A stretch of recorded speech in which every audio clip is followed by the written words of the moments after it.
This is the Chicago Golf Report podcast, hosted by Walter Liss. Today's guest is Andy Murray, chef and author of the book Eat, Drink, and Be Murray. I want to compliment you on the book. Your book, Eat, Drink, and Be Murray. From what I take, it's sort of a love letter to food and your family. But one of the things that really struck me was there's also this underlying thread to golf throughout the entire book and how much it impacted yourself and your family. So I guess, can you talk a little bit about, the genesis for the book? What got you to that point that said, we need to document this and talk about your various, all the components that go into it? Well, originally the book started, I was cooking Thanksgiving dinner at Billy's house up in Charleston. And we had gone out the night before because he had been away, and I drove up there from Florida, and he had nothing in the house, no food at all. So we had to go to the store. So we're going to the grocery store, at 9 o'clock at night, the day before Thanksgiving, and just loading up the cart. And he had said, well, there's going to be about 8 people. So I got like this 12, 13-pound turkey and a turkey breast to go with it. And he comes over and he looks, he goes, oh, that's not big enough. I'm like, you're only 8 people. He goes, well, there might be some stragglers who show up. And so he ends up finding this butcher, this girl butcher, and he comes back and he's got a 26-pound turkey. And I'm like, oh, couldn't get in the refrigerator. So I just, I put it on ice and put it in his sink and started it the next morning. But the next morning, so I started cooking, and a couple hours later, this woman comes in and she sits down, and she's a very attractive woman, and she's nibbling on some celery sticks and some carrot, and I'm hoping that she's going to help, say, can I do something? And I'm going to say, yeah, do this, do that. But that didn't happen. And so at the end of the meal, she comes up to me and she goes, that was one of the best dinners, one of the greatest looking Thanksgiving turkeys I've ever seen.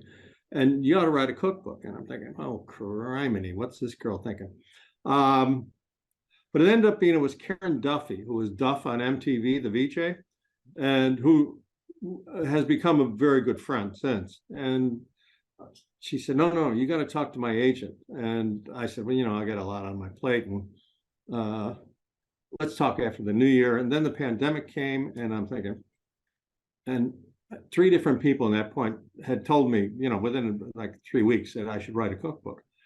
So I call up Karen Duffy, and she goes, oh yeah, I told Vig all about it. Vig is our agent, David Vigliano. And so I call him up, and he goes, yes, I've heard about this. I like this very much. I'm going to do this. And in 3 weeks, HarperCollins gave me a deal. So it was pretty great. But but I had to keep, there's so much golf in my family, from a very young age. My older brothers, we all went to Catholic schools. And so they had gone to Loyola. Loyola had tuition, and then to help pay the tuition, my father died pretty young. And they would caddy and make money, and that's how the caddy thing. So then, so Edward was the first caddy, and then Brian followed him, and then Billy followed him, and then I followed him, and it was, being at the golf course was great. It was, that's what my mother, 6 o'clock every morning in the summer, get up, get to the golf course. So. But then, Ed won the caddy scholarship, the Evans caddy scholarship, which was a huge deal. And it's still continuing. It's still a great program. The guys at the Western Golf Association are wonderful on that. He ended up going to Northwestern on a caddy scholarship. And like, whoa, nobody, thought Brian was like, he was getting ready to go. He ended up going out to California to go to school, but it was a big deal when I'd won that caddy scholarship. Yeah, I recently talked with Vince from the Western Golf Association, and Vince is a wonderful man. Yeah, just such a very open fella in the idea of the impact that's made by that scholarship and has been made since 1930 is incredible. And so when, I read about your brother Ed winning it, I wondered about that, like what an impact that had to make on your family, especially having a big family like this, the burden it Oh took. yeah, And we got 9 kids: Ed, Brian, Nancy, Peggy, Billy, Laura, Andy, John, Joel. I mean, it's there's a lot of us, you know. Yeah, one joined the convent, so we didn't have to worry about paying her tuition. But Mhm. yeah, it was a big deal. It really was a big deal. And then, and because Northwestern was so close to us, being such a great school, but I'm a serious Northwestern fan. Yeah, love Northwestern. As as bad as they are in sports some years, it's our team. It's our Big Ten team.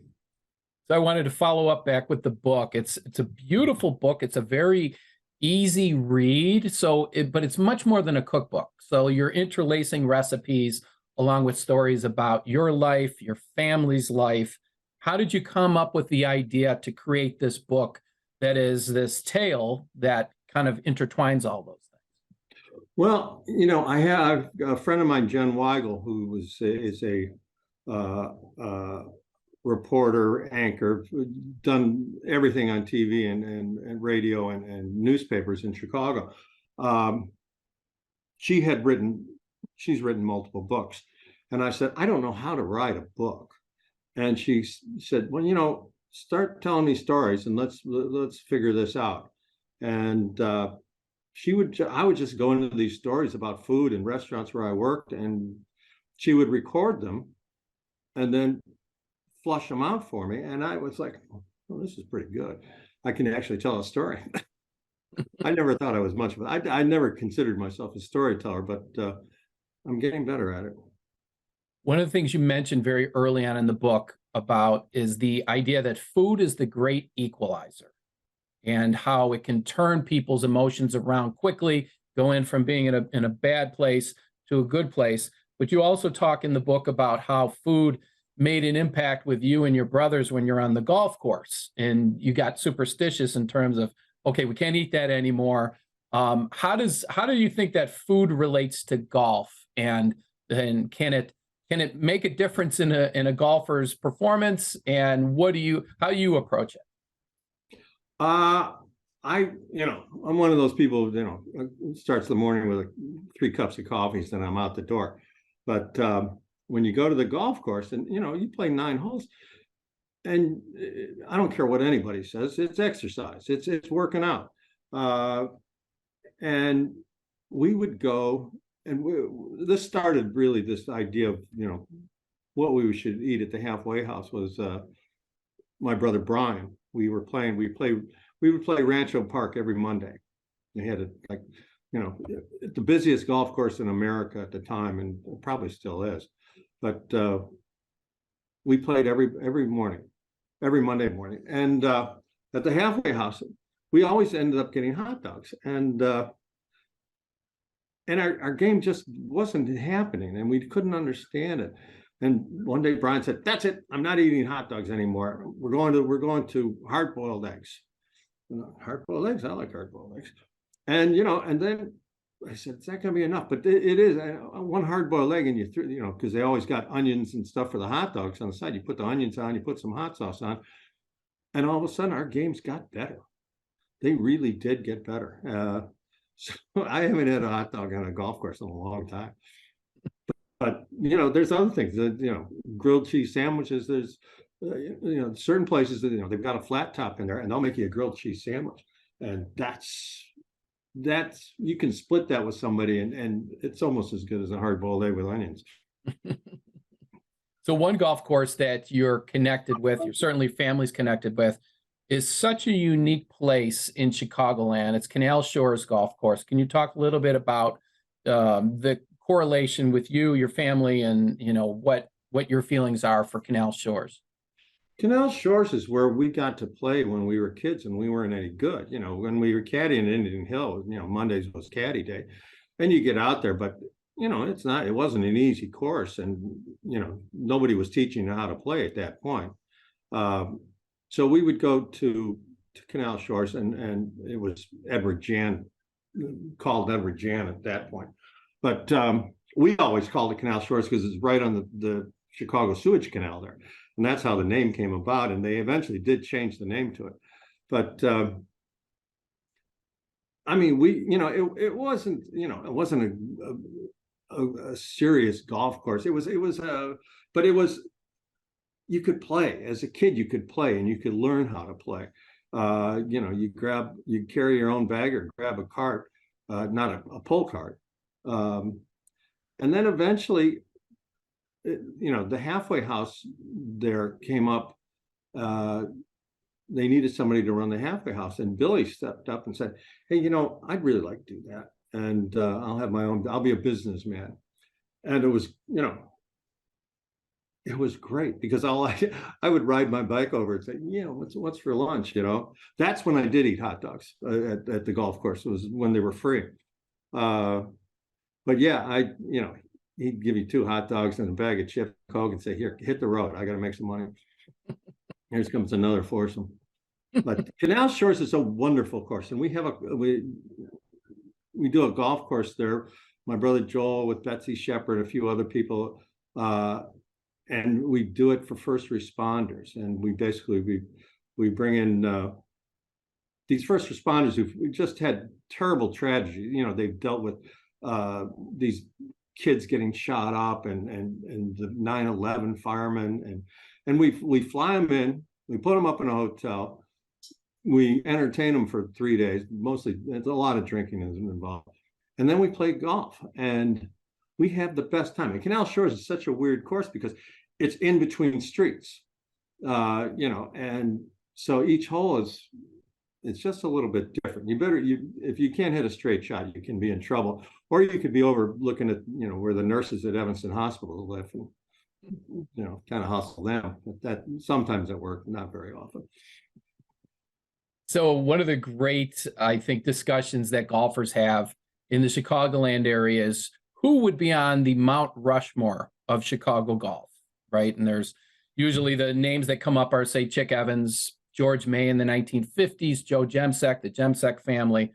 But as I was thinking about all the impact the Murray family has made in golf, you talked about being caddies, the Evans Scholarship, one of the quintessential golf movies written by your brother, starred in with your family, golf-themed restaurant that you have a location in Rosemont, your relationship to Canal Shores, your charity golf tournaments. And then every February, everybody's reminded when your brother is front and center at Pebble Beach.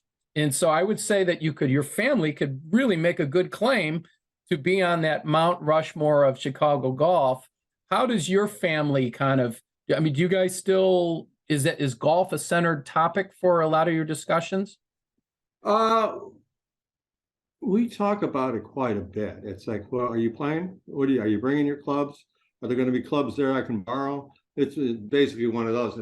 Do I want to bring clubs on the plane and go out there? I'm going out to California next week, and I'm thinking, wow, do I need clubs? But Billy's got a place there. I could probably steal a set of his, and that's my plan right now. But the Mount Rushmore, it's, you got to have a pretty big ego for that. So let's finish up with a couple quick questions, simple, easy. First of all, favorite golf courses in the Chicagoland area. What courses, could be public, could be private? Obviously, Canal Shores. Any other Canal places? Shores is there. North Shore Country Club in Glenview, Indian Hill in Winnetka, of course. The problem is I'm down in Florida so much, I don't get to play as much as I want to in Chicago. Sunset Ridge. These are all courses my friends belong to, and I get to play for free.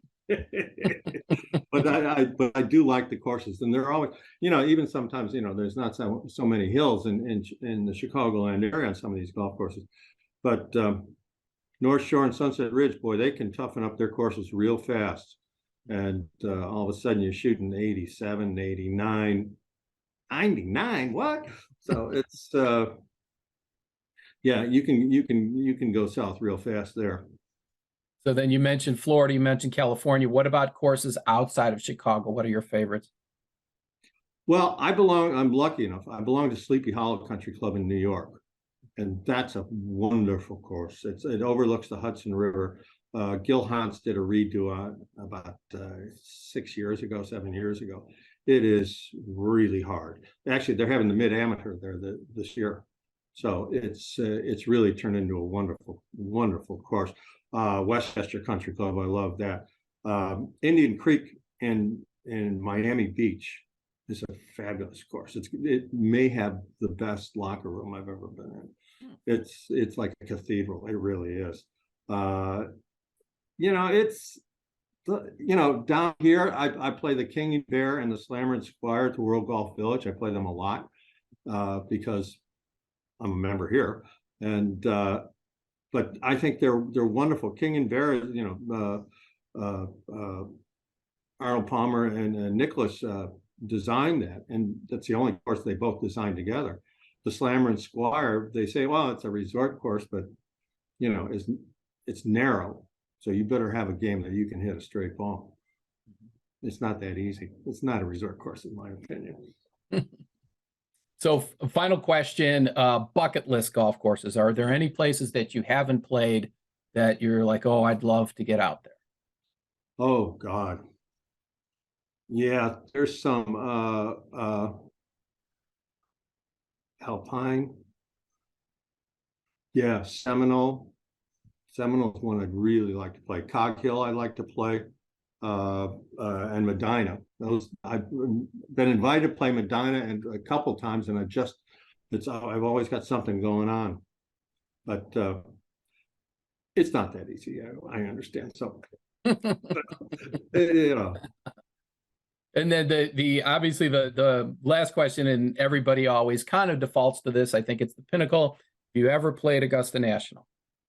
I've never played Augusta National.